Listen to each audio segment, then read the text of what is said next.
दक्षिणामूर्तये नमः।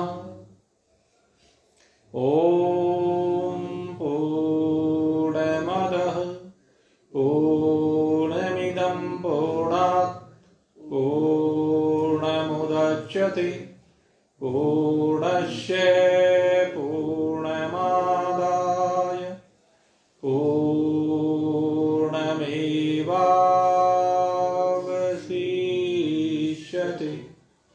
ॐ शान्तिः शान्तिः शान्तिः। बोलिए सच्चिदानंद भगवान की, मोर मुकुटवंशी वाले की, श्यावर रामचंद्र भगवान की, उमापति महादेव की, पवन सुत हनुमान की।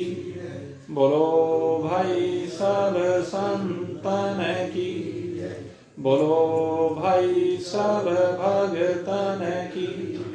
जय जय श्री राधे, जय जय श्री राधे, जय जय श्री राधे।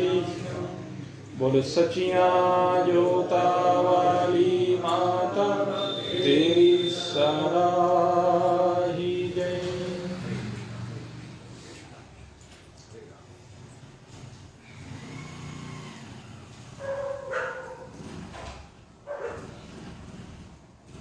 श्री सुखदेव जी के साथ उनके द्वारा प्रदत्त दिव्य है ब्रह्म ज्ञान को अंगीकार करते हुए अपनी यात्रा को आनंद स्वरूप परमात्मा की ओर निरंतर आगे बढ़ाते जिज्ञासु वृत्त। जैसा कि आपको विदित ही है कि परीक्षित श्रृंगी ऋषि के शाप से शापित होकर अपने जीवन की जो 7 दिवसीय अंतिम यात्रा है उसको मंगलमय बनाने के लिए, उसको पावन बनाने के लिए श्री सुखदेव जी की शरण में उपस्थित हैं। और श्री सुखदेव जी से उस दिव्य स्वरूप के संदर्भ में चर्चा करते हैं जो उन्होंने माता के गर्भ में अवलोकन किया था। श्री परीक्षित जी के मन की अभिलाषा है कि मैं अपने जीवन की यात्रा का पर्यवसान उन्हीं आनंद कंद परमात्मा के साथ करूं। इसलिए वह श्री सुखदेव जी से उपाय पूछने के लिए विराजमान है। जो पात्रता सुखदेव जी ने बतलाई है वह पात्रता इस समय परीक्षित जी में पूर्ण रूपेण दृष्टिगोचर होती है। नित्य और अनित्य के विवेक से वह संयुक्त है। इसीलिए अनित्य का परित्याग करके नित्य तत्व परमात्मा को पाने के लिए उनके पग आगे बढ़े। दूसरी बात वैराग्य। उनको न इस मृत्युलोक के भोग चाहिए और ना ही स्वर्ग आदि अन्य लोकों के भोगों की आकांक्षा उनके मन में है।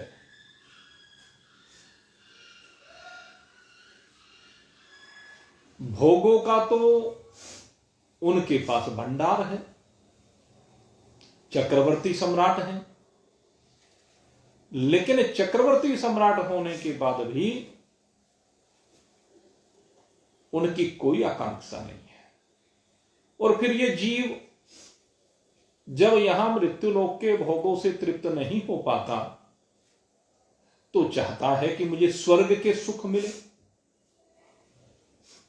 जो उसने अभी इस शरीर में देखे तो नहीं है, भोगे तो नहीं है, लेकिन सुना है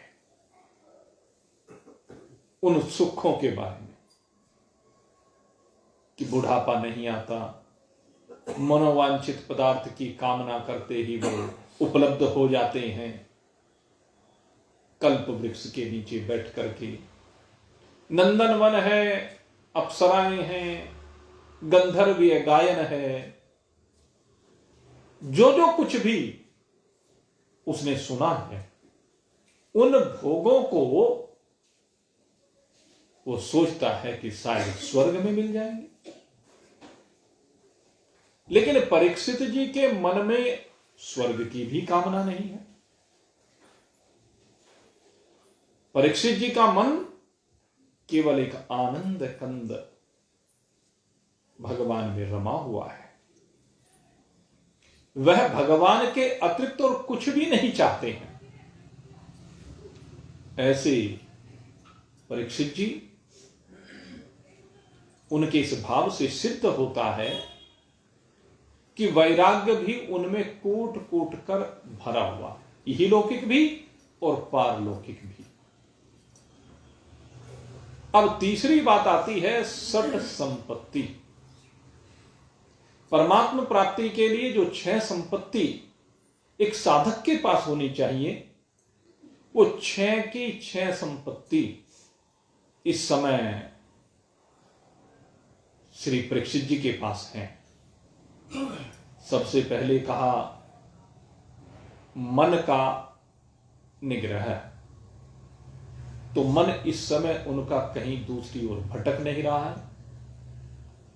उनका मन केवल और केवल ईश्वर की ओर बढ़ रहा है, इसलिए मन का निग्रह तो हो गया।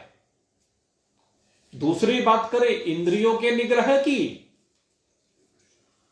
तो श्री परीक्षित जी का मन अगर देखें तो इंद्रियों के माध्यम से अब विषयों के सेवन की ओर नहीं बढ़ रहा। श्री परीक्षित जी न शब्द का भोग करना चाहते हैं, न स्पर्श का भोग करना चाहते हैं, न रूप का भोग करना चाहते हैं, न रस का भोग लगाना चाहते हैं, न गंध का भोग लगाना चाहते हैं। 5 विषयों में से किसी भी विषय की उनकी आकांक्षा नहीं है। इसलिए उनका सम और दम दोनों सिद्ध होते हैं। तीसरी बात कही तितिक्षा, अर्थात सब कुछ सहन कर लेने की क्षमता। अगर इस विषय को हम देखें तो अब जब सब कुछ त्याग करके आ ही गए हैं, उनको न मान की अभिलाषा है, न अपमान से उनका कोई द्वेष है, अपमान से कोई उद्विग्नता है, ऐसा कहीं दृष्टिगोचर नहीं होता। मान और अपमान की सीमा से क्योंकि परीक्षित जी बाहर निकल चुके हैं, लाभ हानि की सीमा से बाहर निकल गए, जय पराजय की सीमा से बाहर निकल गए, मेरे तेरे की सीमा से बाहर निकल गए, राग और द्वेष से बाहर निकल गए हैं, तो तितिक्षा का गुण भी उनके अंदर पूरी तरह से चरितार्थ होता है। बात करें फिर उपरामता की, तो संसार से उनका मन अब उपराम हो चुका है, क्योंकि संसार में तो उनका मन रहा नहीं है। मान सम्मान पद प्रतिष्ठा इत्यादि किसी भी प्रकार की आकांक्षा, कामना, चाहत, वासना, तृष्णा, स्पृहा इत्यादि भाव उनके अंदर संसार को लेकर नहीं रह गए हैं। और आगे बात करें समाधान की, तो समाधान उनके मन ने कर लिया है। और समाधान क्या है कि हमारे जीवन का एक लक्ष्य तय हो गया कि मुझे तो केवल और केवल परमात्मा को पाना है, मुझे अब दूसरी ओर देखना ही नहीं है। परीक्षित जी अपनी सहायता के लिए न इधर देखते हैं न उधर देखते हैं, केवल परमात्मा से प्रार्थना करते हैं। हृदय में एक भाव है कि मुझे केवल आनंद कंद परमात्मा से मिलना है, इसके अतिरिक्त कोई दूसरा भाव ही नहीं है। ऐसा दिव्य भाव लेकर के परीक्षित जी छठी संपत्ति से संयुक्त होते हैं। और ये छठी संपत्ति है श्रद्धा। वो इधर उधर संसार में नहीं जाते, उनके पास आचार्य कृपाचार्य जैसे पुरोहित हैं, जो कि कम से कम 200 वर्ष की अवस्था वाले हैं और चिरंजीवी हैं। और भगवान श्री कृष्ण का सानिध्य भी उनको मिला है, उस उपदेश को भी उन्होंने श्रवण किया है।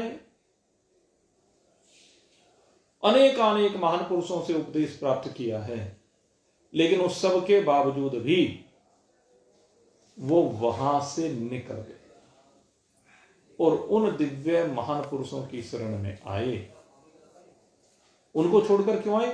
क्योंकि अगर यदि उनको लगता कि आचार्य कृप जी मुझे ब्रह्म ज्ञान करा सकते हैं, तो अब तक 96 साल की अवस्था में उन्हीं का सानिध्य किया इन 96 वर्षों में, लेकिन उनके सानिध्य से उनको ब्रह्म ज्ञान की प्राप्ति नहीं हुई। इसलिए उनके प्रति उनकी श्रद्धा नहीं बनी, या ये कह लीजिए राजकाज के कार्य में परीक्षित जी लगे रहे और राजकाज के कार्य में उन्होंने कभी ब्रह्म ज्ञान के विषय में सोचा ही नहीं, ये भी हो सकता है।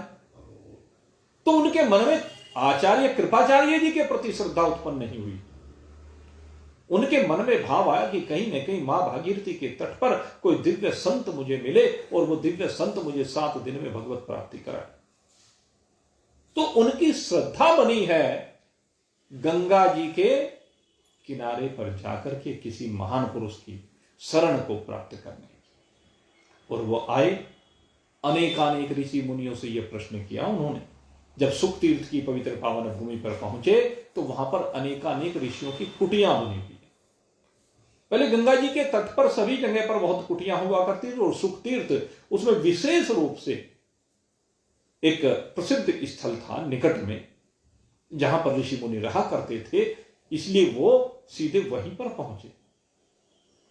लेकिन जब किसी भी ऋषि के द्वारा उनको ऐसा नहीं लगा कि ये मुझे ब्रह्म ज्ञान करा सकते हैं, तो फिर से उन्होंने परमात्मा से प्रार्थना की, निवेदन किया, रोने लगे। उनके मन में वो भाव आए कि प्रभु क्या ऐसे ही जाना पड़े? क्या मेरा जीवन यूं ही व्यर्थ चला जाएगा? जब ऐसे भाव बने तो तुरंत भगवान ने श्री परीक्षित जी की पुकार को सुना और सुखदेव जी को प्रेरित किया। और सुखदेव जी को देखते ही श्रद्धा बन गई। जिस महान पुरुष के प्रति हमारी श्रद्धा बन जाती है, अगर वो ब्रह्मनिष्ठ है, ब्रह्मविद है, तो समझिए काम बन गया। यूं तो अनेक महान पुरुष हैं जो ब्रह्म ज्ञानी हैं, लेकिन हर शिक्षक के द्वारा हर बच्चे को पूर्ण रूपेण पूर्ण ज्ञान नहीं प्रदान किया जा सकता। उसके लिए आवश्यक है शिष्य को शिष्य की भाषा में समझा देना। शिष्य अपनी भाषा में जब समझने लगता है तो उसकी निष्ठा बन जाती है, आस्था बन जाती है, श्रद्धा बन जाती है। तो श्रद्धा बनी श्री सुखदेव जी के पावन चरणों में, और तुरंत नतमस्तक हो गए, तुरंत समर्पण हो गया। और चौथी बात है जिज्ञासा। अधिकारित्व में चौथी बात होती है तीव्र जिज्ञासा।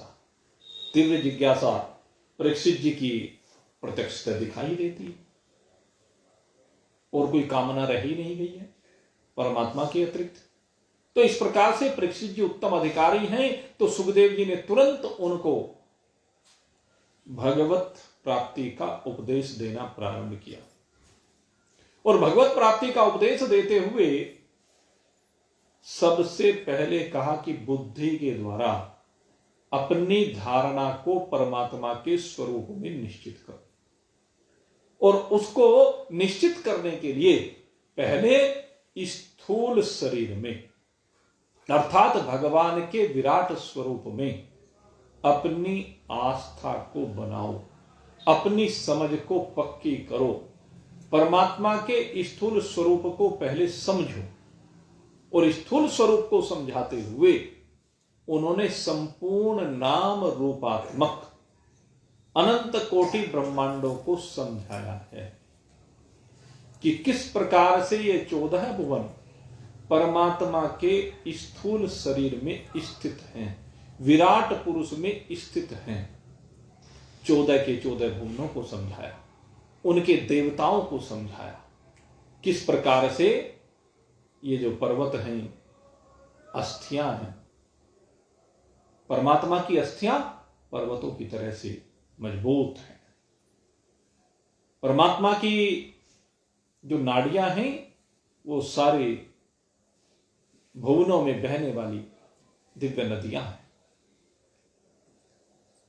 ये जो परमात्मा की कोख है ये समुद्र है। धर्म जिनका सीना है और अधर्म जिनकी पीठ है, अर्थात वो अधर्म की ओर कभी देखते नहीं है। परसों भी इस बात के ऊपर चर्चा हुई थी। अधर्म पीठ पीछे रहना चाहिए, हम अधर्म की तरफ आंख उठा करके देखें। पीठ में के पीछे, ये आध्यात्मिक दृष्टिकोण है। अगर पीछे रहेगा हमें दिखेगा ही नहीं अधर्म, हम क्यों देखें? इस शरीर में पीठ ही ऐसी जगह है जो हमें अपनी आंखों से दिखाई नहीं देती।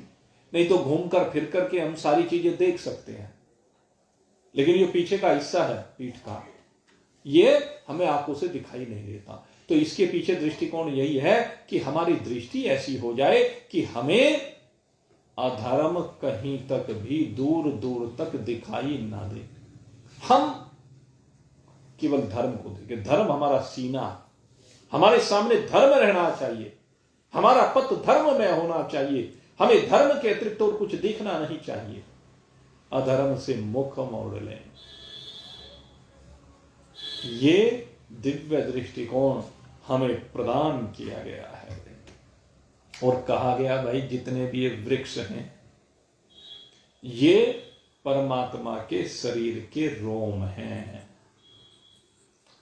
ऊपर का होठ लज्जा है और नीचे का होठ लोभ है, ये बताया गया।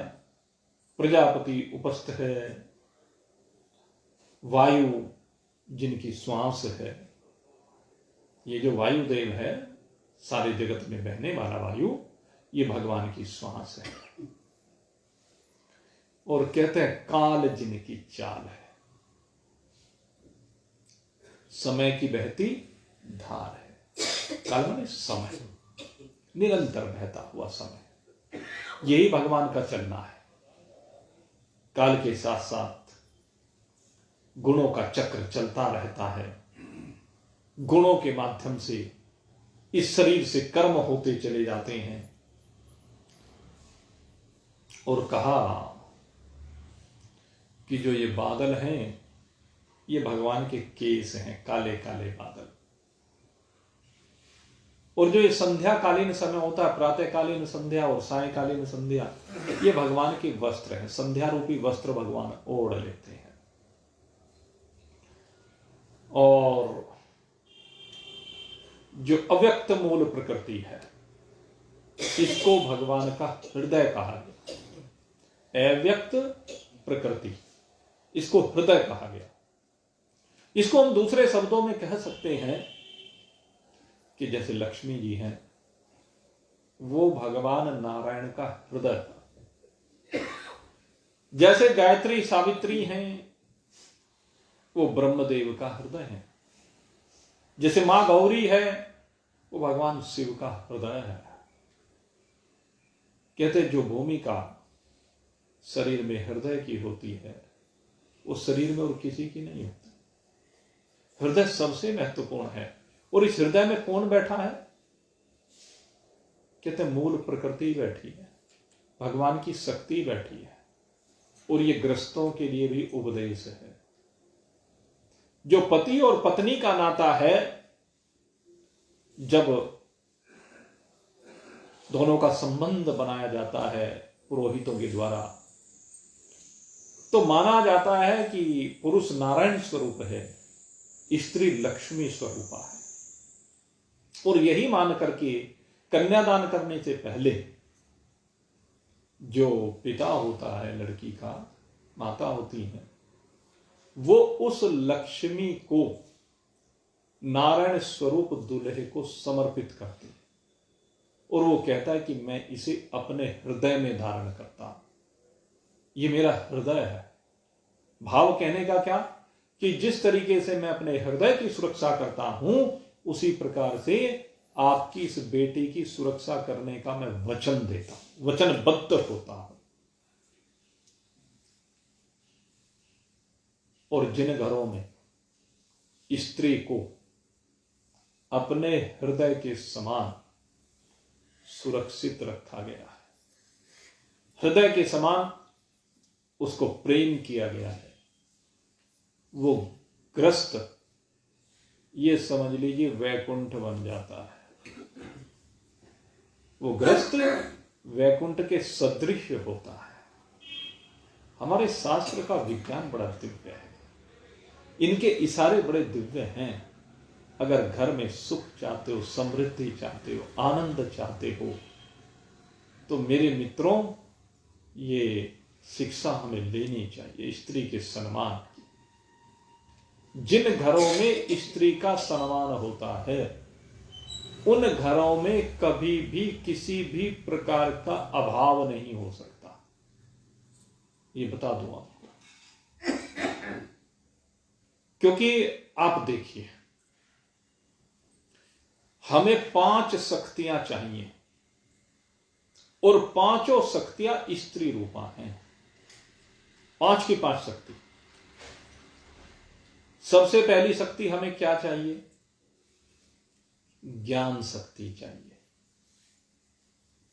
ज्ञान शक्ति किसकी प्रतीक है? ज्ञान की देवी मां सरस्वती है। तो ज्ञान की शक्ति कहां से मिल रही है? ज्ञान कहां से मिल रहा है? मां सरस्वती से मिल रहा है। दूसरी शक्ति हमारी है द्रव्य रूपा शक्ति। द्रव्य रूपा शक्ति माने धन कह लीजिए मोटी सी भाषा में, या धन के द्वारा खरीदे जाने वाले हमारे भोग्य पदार्थ, उसमें आभूषण आ गए, वस्त्र आ गए, घर में जितना भी सामान है, ये मकान, दुकान, फैक्ट्री, जो भी घर में हम रसोई में जितने होते हैं सामान, बेडरूम में जितने होते हैं, ड्राइंग रूम में जो जो होता है, किसी भी सामान को ले लीजिए, वो सब क्या है? वो लक्ष्मी रूपा है। यहां तक कि आपकी गाड़ी है, गाड़ी घोड़े पहले तो कहा जाता था, ये सब क्या है? ये लक्ष्मी रूपा है। ये द्रव्य लक्ष्मी रूपा है। और लक्ष्मी को तो सब चाहते हैं। क्या साधु संत फकीर, गृहस्थी तो है ही, लेकिन साधु संत फकीर, उनका भी काम लक्ष्मी के बिना नहीं चलता। लक्ष्मी माने द्रव्य के बिना। भाई खाने को रोटी रोटी तो चाहिए ही, और भी कुछ नहीं। जब तक शरीर रहेगा तो रोटी तो सबको खानी चाहिए। ये रोटी भी लक्ष्मी रूपा है, तो महत्वपूर्ण है। और तीसरी शक्ति है क्रिया शक्ति। क्रिया शक्ति माने शरीर के माध्यम से जो भी कर्म करने की शक्ति है, जो हमारी इंद्रियों के माध्यम से जो कर्म करने हमें मिली है, वो कहां से मिली है? वो मां गौरी से मिली है। क्रिया शक्ति कौन है? मां गौरी है, ये क्रिया शक्ति है।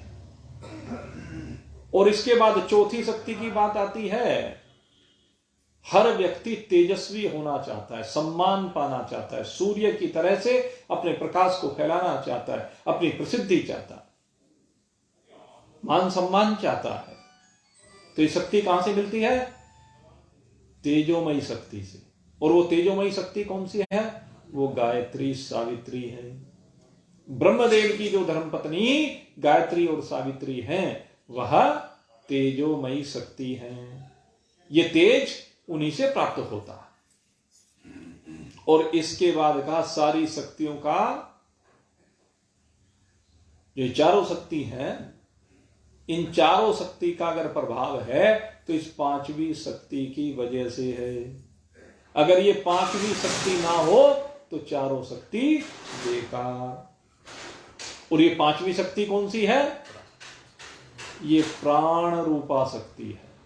अगर शरीर में प्राणों का संचार हो रहा है तो सारे काम, ज्ञान भी है, धन भी है, क्रिया शक्ति भी और तेज शक्ति भी। लेकिन ये चारों तब तक व्यर्थ हैं जब तक ये पांचवी प्राण शक्ति यानी संजीवनी शक्ति का संचार शरीर में ना हो। और ये कौन है? ये जो प्राणमयी शक्ति है, यही है राधिके रानी। ये राधिके रानी का स्वरूप है। ये प्राण है जो हृदय में जिसका संचार होता है। ये सीधी सीधी हृदय से संबंध रखती है। इसीलिए जो हृदय में कहा ना कि मूल प्रकृति हृदय है, तो ये राधिके रानी हृदय है। हृदय में प्राणों का संचार करने वाली है। इन प्राणों के संचार के द्वारा ही ये संजीवनी शक्ति शरीरों में प्रवाहित होती है। तो अब आप समझ लीजिए कि स्त्री की भूमिका इस पुरुष के लिए कितनी है। किसी भी पुरुष का अस्तित्व स्त्री के बिना नहीं है। स्त्री से ही सब पुरुषों का अस्तित्व है, या कह लीजिए जीव मात्र का अस्तित्व स्त्री से ही है। इसलिए स्त्री का सम्मान, उसकी हमें देखभाल, उसका हर तरह से ध्यान रखना, यह हमारा दायित्व बनता है। यह हमारे शास्त्र कहते हैं, क्योंकि यह हमारा हृदय है, मूल प्रकृति रूपी हृदय है। और कहते हैं भाई सब विकारों का घर, यहां पर विकारों का घर कहा देखो। कहते जितने भी ये विकार हैं, इन समस्त विकारों का जो घर है, खजाना है, विकारों का खजाना कह करके संबोधित किया। कहते हैं वो ये जो मन है, ये मन क्या है? चंद्रमा है। कहते हैं चंद्रमा मन में स्थित है। भगवान का मन चंद्रमा है। तो इस प्रकार से मन की बात की। सब विकार, चाहे वह सतोगुणी विकार ही, चाहे रजोगुणी विकार ही, चाहे तमोगुणी विकार, क्योंकि तीनों प्रकार के विकार, सतोगुण भी विकारी ही है। यद्यपि सतोगुण वृद्धि का सूचक है, उन्नति का सूचक है, मंजिल पर ले जाने वाला है, लेकिन है विकार ही। इसलिए कहा ये सब मन में रहते हैं। सतोगुणी विकार के आने पर व्यक्ति प्रकाश की ओर बढ़ता है, प्रसिद्धि की ओर बढ़ता है, मान सम्मान की ओर बढ़ता है। जब आप अच्छे अच्छे समाज में कार्य करें, शुभ कार्य करें, परोपकार के कार्य करें, लोकहित के कार्य करें, तो ये सात्विक कर्म कहलाते हैं, जिसमें आप अपना धन भी व्यय करते हैं, अपना मन भी लगाते हैं, तन भी लगाते हैं, तीनों चीज लगाते हैं। तो इनके द्वारा आप उन्नति को प्राप्त होते हैं। धीरे धीरे वो निष्कामता आपके अंदर ले आता है, और निष्कामता से फिर आप सगुण निर्गुण भक्ति की ओर उत्तरोत्तर आगे बढ़ते हैं। फिर अहंग्रह उपासना होती है, और उसके बाद वही उपासना आपको परमात्म ज्ञान की ओर लेकर जाती है, और ये परमात्म ज्ञान आपको मुक्ति प्रदान करता है, आनंद प्रदान करता है। तो क्रम है, ये जो भाव है ये क्रम है, एक एक करके। तो मन को इसीलिए बार बार कहा कि तू तमोगुण से रजोगुण में ला, क्योंकि तमोगुण विनाश का प्रतीक है, रजोगुण भोगों का प्रतीक है। कहते एक बार तू विनाश से तो ऊपर उठ, भले ही तू विनाश से उठ करके सुख सुविधाओं की ओर जाने लगे, और फिर कहते हैं सुख सुविधाओं से भी जब तेरा मन उब जाए तब तू दूसरों की सुख सुविधा के विषय में सोचने लगता है, या कह लीजिए जब तू सुख सुविधाओं से संपन्न हो जाता है तो तू दूसरों को सुख सुविधाएं देने के लिए अपने पग आगे बढ़ाता है। इसी को परोपकार कहते हैं, यही सतोगुण होता है। इसलिए इस मन को तमोगुण से रजोगुण मिलाए, रजोगुण से सतोगुण मिलाए। ये सतोगुण उन्नति का प्रतीक है। और इसके बाद कहा जो महतत्व है, ये महतत्व भगवान का चित्त है। चित्त हमेशा सच्चा होता है। ये जो हमारा चित्त होता है ना, ये हमें सही गलत का निर्णय करने की प्रेरणा देता है, करता है, प्रेरणा ही क्या, सही करने की प्रेरणा देता है, गलत से हटाता है। सही गलत का निर्णय करके गलत से हटाता है और सही की ओर लेकर जाता है। लेकिन बीच में जो है ना, जो अहंकार आ जाता है, वो गड़बड़ कर देता है। चित्त सही कहता है, लेकिन अहंकार आकर के गलत की तरफ भी ले जाता है कई बार। तो ये जो अहंकार है ये रुद्र है। और कहते हैं जितने दो प्रकार से कहा कि पशु हैं, जैसे घोड़ा, खच्चर, ऊंट, हाथी आदि जो वाहन है, कहते हैं भगवान के नाखून है। इनका वास स्थान कहां है? भगवान के नाखूनों में है, पैर के जो नाखून होते हैं। और जो मृग आदि पशु हैं,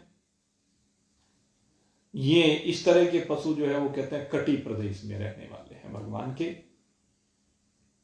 और कहते हैं जो रंग बिरंगे अनेक प्रकार के पक्षी हमें उड़ते हुए दिखाई देते हैं, कहते हैं भगवान का रचना कौशल है। और कहा जो हमारे श्याम्भू मनु हैं, जिनसे मानवीय सृष्टि की उत्पत्ति हुई है। शंभु मनु कौन है? जिनसे मानवीय सृष्टि उत्पन्न हुई है। ब्रह्मा जी के मन से मनु महाराज की उत्पत्ति हुई है, और शंभु मनु और शत्रुपा से ये मानवीय सृष्टि बनी है। और आजकल तो भाई इस कलयुग का ऐसा काम हो गया है, इस कलयुग में अपने जनक के ऊपर ही लोग उंगली उठाने लगे हैं। जब कहते हैं ना मनुवादी सोच, अरे जिस दिन मनुवादी सोच हो जाएगी उस दिन तो तेरा कल्याण हो जाएगा। मनु ने कभी किसी के साथ भेद नहीं किया। मनु महाराज ने तो व्यवस्था दी, कर्म के अनुसार व्यवस्था दी। जो जैसा कर्म करता है उस कर्म के अनुसार उसके कार्य का सम्मान किया, हर काम को सम्मान्य कहा। उन्होंने किसी को छोटा बड़ा नहीं बनाया। अच्छा, एक बाप किसी को छोटा बड़ा बना सकता है कि अपनी संतान को?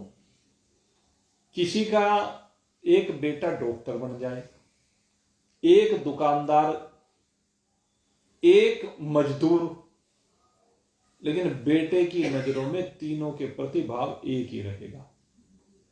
उसके हृदय में तो मजदूर के प्रति भावना और अच्छी सुंदर भावना रहेगी, उसके प्रति सहयोगात्मक भावना रहेगी। वो उसका तिरस्कार करेगा क्या?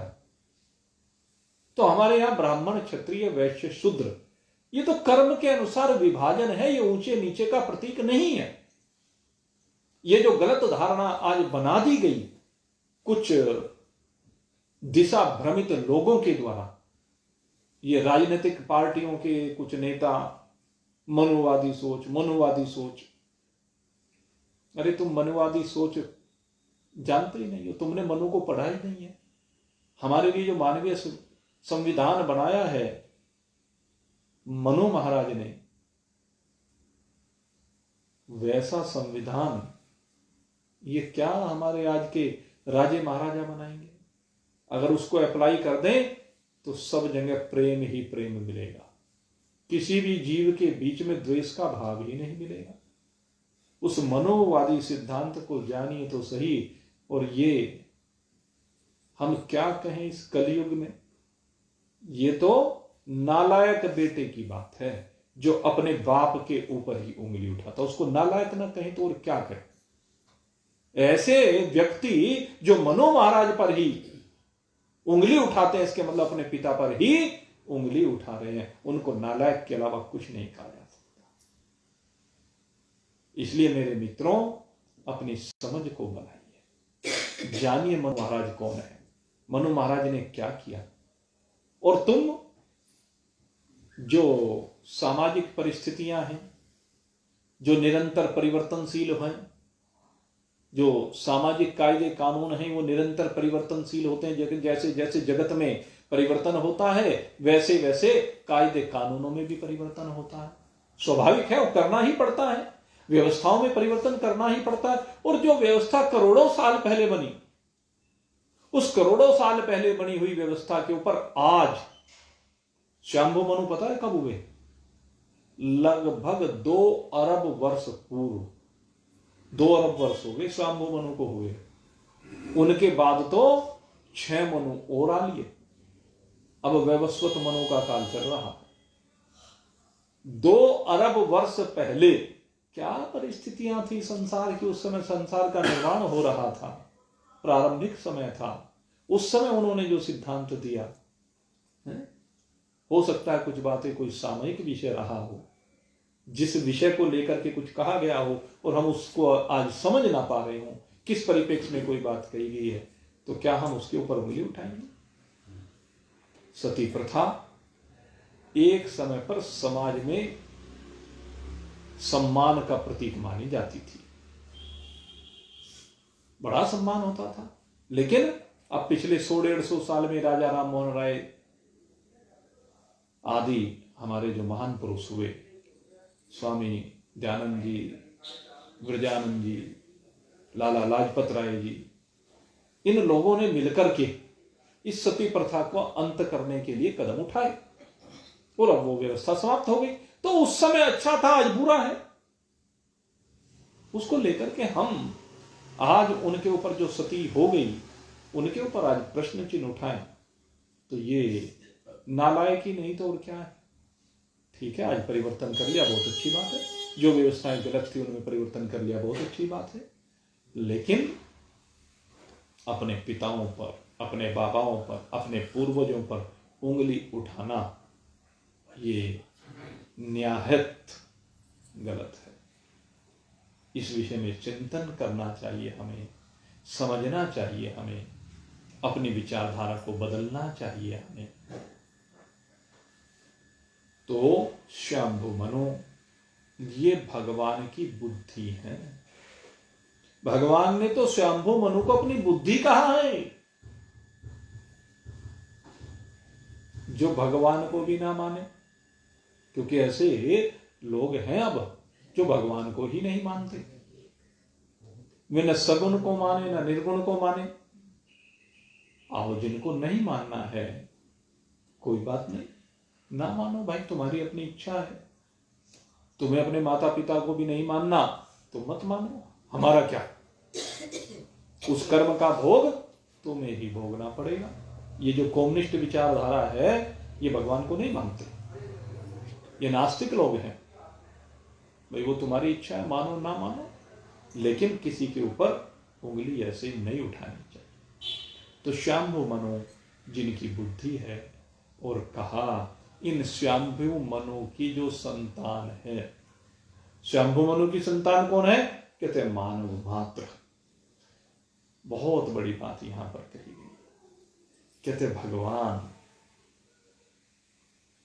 जो मनु की संतान है, ये मानव, इनके अंदर निवास करते हैं। भगवान का निवास स्थान क्या है? कहते हैं मानव है। हम एक स्लोगन अनेक बार पढ़ते हैं कि नर सेवा ही नारायण सेवा है। नर सेवा ही नारायण सेवा है। तो नर सेवा के माध्यम से हम नारायण की सेवा कहते हैं। क्यों? नारायण का संधि विच्छेद कीजिए।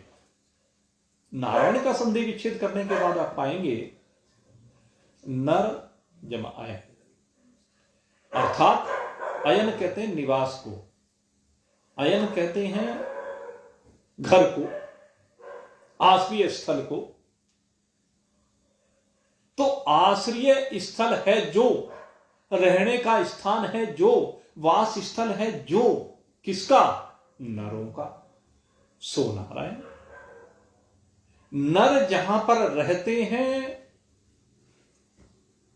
जो स्थान उनका रहने का है, वो कौन सा है? वो नारायण है। इसके द्वारा यहां सुखदेव मुनि कह रहे हैं, उस ओर भी इशारा कर रहे हैं कि ये जो मानव तन परमात्मा ने हमें प्रदान किया है, ये किस लिए प्रदान किया है? कि हमारी यात्रा नरत्व से नारायणत्व की ओर हो। हम इस नर चोले को पाकर के, इस नर चोले के माध्यम से नारायण की प्राप्ति करें। इस तन का उद्देश्य यही है। अन्यथा तो भाई अब चिंतन करके देखें तो अधिकांश जीव इस मनुष्य शरीर को पाकर भी अपने जीवन को यूं ही व्यर्थ गंवा रहे हैं। शरीर तो मनुष्य का ले लिया है, लेकिन कर्म क्या है? पशुओं के हैं। आप चिंतन करके देखिए, पार्श्विक कर्म ही तो है। जीवन पर्यंत भय निद्रा आहार मैथुनम च समान ये तत्पशु भी नाराणाम। जीवन पर्यंत इन 4 कर्मों में ये जीव लगा रहता है और अपनी इस जीवन की यात्रा का विनाश करता रहता है।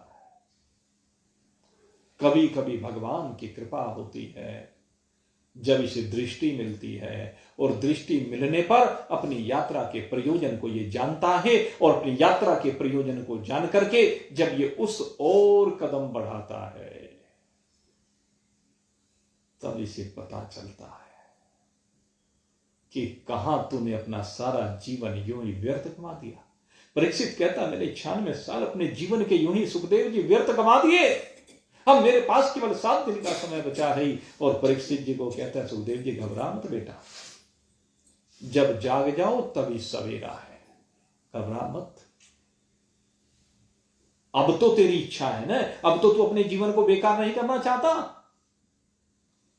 सोचें, विचारें, हम अपने जीवन को व्यर्थ करना चाहते हैं या इसको कामयाब करना चाहते हैं? अब तक तो दौलत गंवाई गंवाई है, लुटाई लुटाई है। ये जवानी यूं ही भोगों में लुटा डाली। सारी दौलत यूं ही परिवार के पालन पोषण में लुटा दी। केवल हमारा ध्यान अपने बच्चों मात्र की ओर रहा, हमारे मकान मात्र की ओर रहा, व्यापार मात्र की ओर रहा। जीवन की दौलत को विषयों में नहीं खोना, जीवन की दौलत को विषयों में नहीं खोना, फिर मिलनी मुश्किल है, चाहे रोना ही रोना। जीवन की दौलत को विषयों में नहीं खोना, फिर मिलनी मुश्किल है, चाहे रोना ही रोना।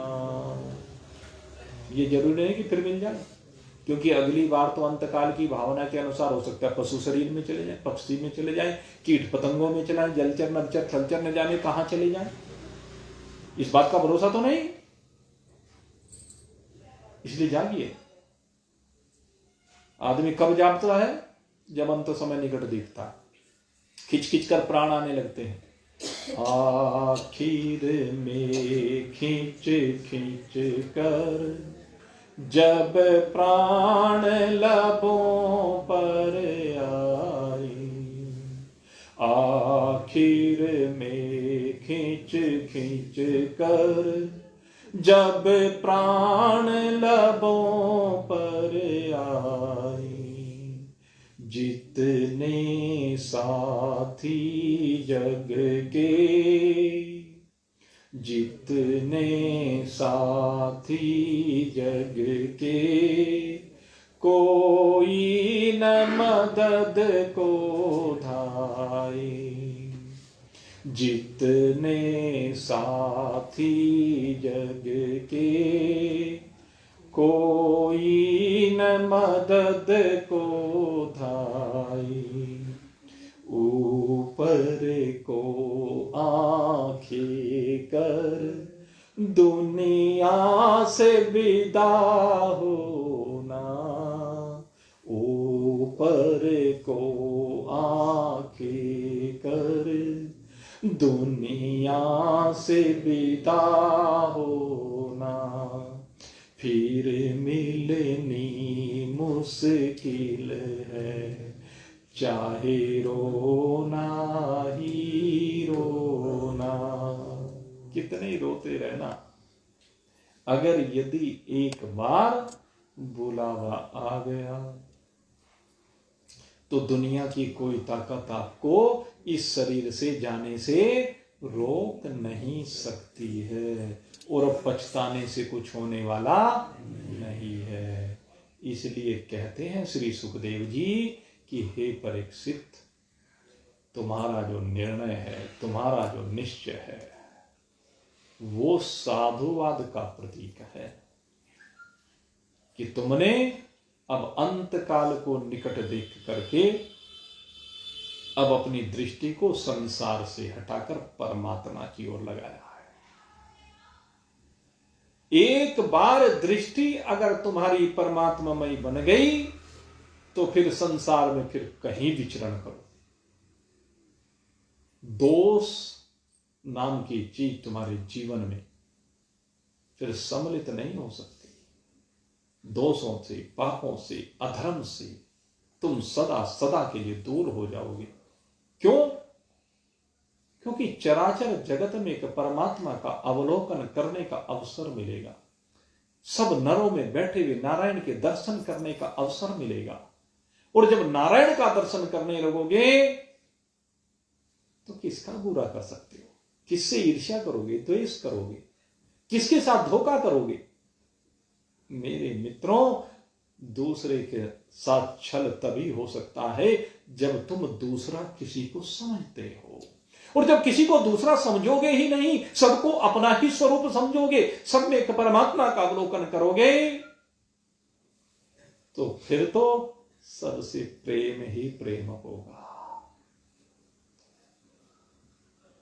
तुझ में राम, मुझ में राम, सब में राम समाया, सबसे कर लो प्रीत, जगत में कोई नहीं पराया।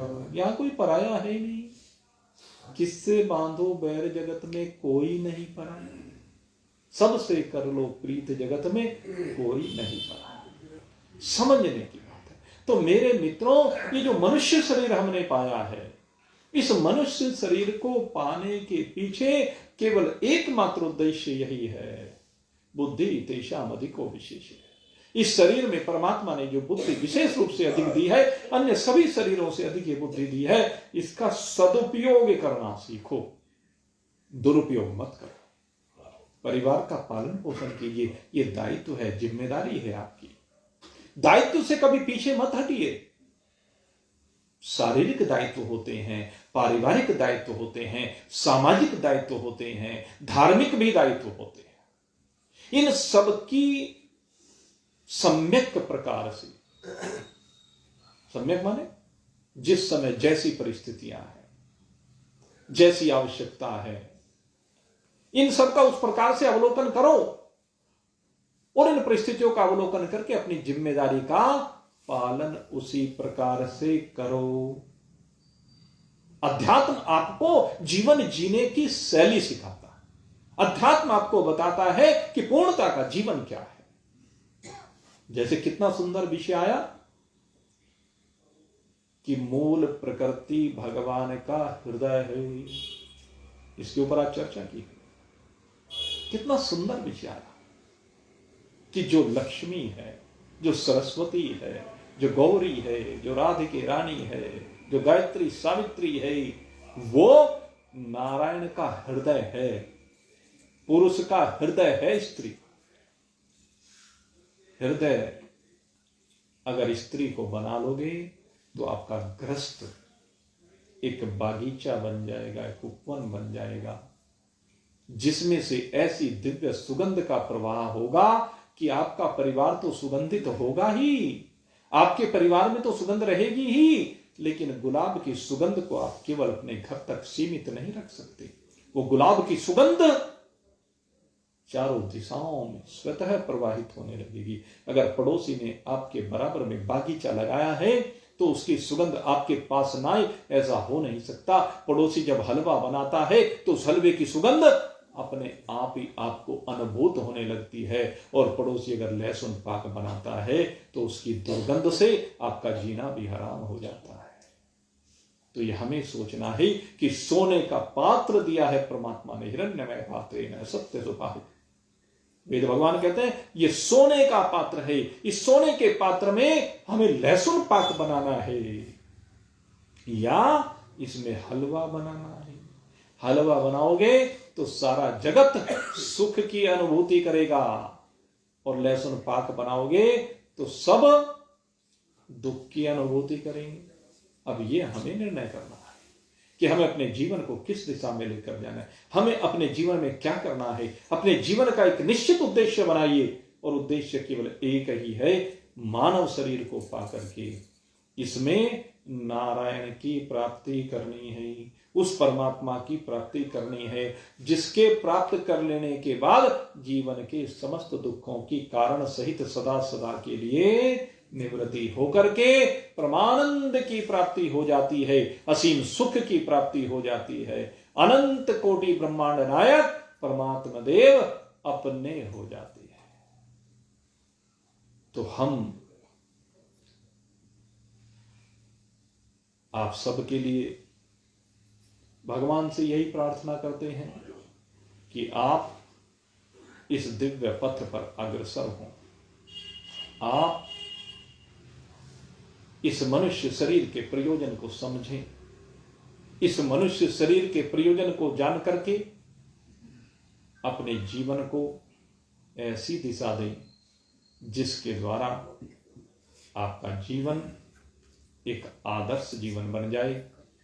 पहले आपके लिए आदर्श बने आपका जीवन, फिर आपके परिवार के लिए आपका जीवन आदर्श बने, फिर रिश्ते नातेदारों के लिए आपका जीवन आदर्श बने, फिर आपके मोहल्ले के लिए आपका जीवन आदर्श बने, और फिर समाज के लिए आदर्श बने। और फिर मैं कहता हूं कि आपकी ऐसी दिव्य भावनाएं हों, आपका परमात्मा के चरणों में ऐसा समर्पण हो कि बस आपके आदर्श जीवन का स्वागत करने के लिए मेरे परमात्मा देव भी खड़े होकर के साधु साधु साधु करने लगे। आप सबके लिए बहुत बहुत शुभकामना करते हुए मैं अब यहीं पर आज के सत्संग को विश्राम देता हूं। बोली सच्चिदानंद भगवान की जय। मोर मुकुट बंसी श्यामल रामचंद्र भगवान की जय। उमापति महादेव की जय। पवन सुत हनुमान की जय। बोलो भाई सब संतन की जय। बोलो भाई सब भक्तन की जय। जय जय श्री राम, जय जय श्री राम, जय जय श्री राम। बोल सचिया जोता वाली माता की सलाम।